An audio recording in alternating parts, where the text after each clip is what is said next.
Thank you for watching my channel. Please subscribe and like. Now back to the news. All hail Queen Camilla. It's the phrase many never thought they'd hear as Britain gets ready for the coronation of King Charles and his beloved wife on Saturday. Tina Brown, the former Vanity Fair editor, told Page 6, "Camilla's is the greatest image rehab in history.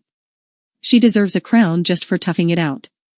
The crowning of Queen Camilla will be the culmination of a quarter of a century of intensive work by the king, their friends, and their counselors. Its most dramatic moment came last year, when there was a sustained campaign to strong-arm Queen Elizabeth to endorse Camilla as Queen Consort shortly before her death, multiple sources claimed.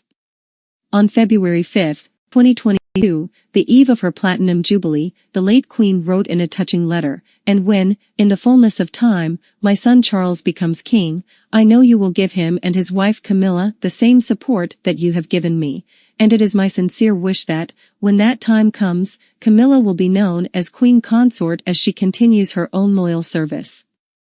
The then Prince of Wales followed with an official response, writing that both he and Camilla were deeply conscious of the honor represented by my mother's wish. But the entire affair left a sour taste in some courtiers' mouths, with the announcement overshadowing a day of supreme emotion for Charles's mother. February 6 was not just the 70th anniversary of her becoming queen, it was the anniversary of her beloved father, King George V's, death. Being willing to take the spotlight from Queen Elizabeth, the source said, was a sign to some of the aggression of Charles's campaign to make Camilla queen. There was a sustained behind-the-scenes campaigning to get Queen Elizabeth to publicly endorse the title Queen Consort. The news hijacked the Jubilee, one palace source told Page 6. Why not let her have her day? The title Queen Consort was itself a dramatic change from what had been said when Charles and Camilla married in April 2005, that the new Duchess of Cornwall planned to use the title HRH, the Princess Consort, when the Prince of Wales accedes to the throne. Camilla, in simple terms, would never be queen. And then in March 2020, reps for the couple reiterated this to the Times of London, saying, "The intention is for the Duchess to be known as Princess Consort when the Prince accedes to the throne." This was announced at the time of the marriage and there has been absolutely no change at all.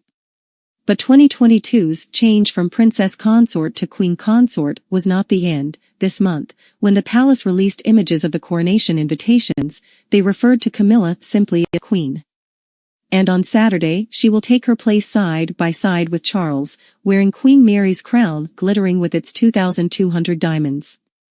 People have got used to Charles, 74, and his former mistress, 75, as a twinkly-eyed pair of grandparents who would seem happiest pottering around the garden, thanks to a phenomenal PR job which makes their unpopularity hard to recall. Charles admitted to cheating on Diana with Camilla, as Diana would infamously tell Martin Bashir in her 1995 interview, "There were 3 of us in the marriage, so it was a bit crowded." Charles and Camilla met in their early 20s and dated briefly before he joined the Royal Navy. But he was left heartbroken when Camilla married Andrew Parker Bowles, a major in the British Army, in 1973, and tried to stop the union, writer Penny Junor revealed. The pair remained close, however, and Diana was left devastated upon finding a bracelet to be gifted to Camilla with the initials FNG for their nicknames Fred and Gladys just 2 weeks before their 1981 wedding. She told how she recoiled upon seeing Camilla in the crowd at St. Paul's Cathedral. Diana told how she confronted Camilla about the affair in 1989. "Camilla, I would just like you to know that I know exactly what is going on between you and Charles. I wasn't born yesterday," she recounted in Andrew Morton's book, Diana, Her True Story. By 1995, Camilla and Andrew Parker Bowles, who have 2 children, Tom and Laura, filed for divorce. He has long been described as a serial cheat. Charles and Diana filed for divorce the following year. When Diana tragically died in August 1997, the British public made no secret of their distaste for Charles and Camilla. But PR maestro Mark Bolland, who came on board that year and was swiftly promoted to Charles's deputy private secretary, and Stephen Lamport, his private secretary, helped devise a media strategy that slowly but surely changed perceptions.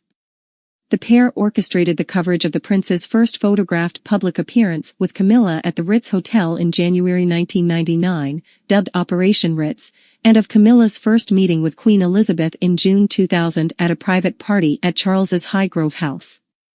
Charles's popularity increased from a low of 20% following the death of Diana to 75% during Boleyn's tenure.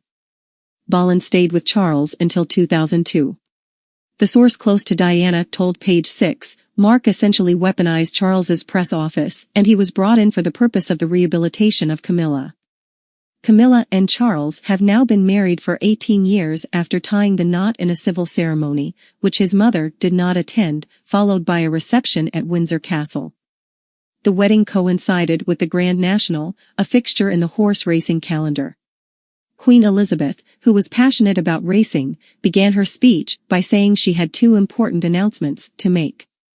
The first was that Hedgehunter had won the race, the second was that she was delighted to be welcoming her son and his bride to the winner's enclosure after overcoming terrible obstacles.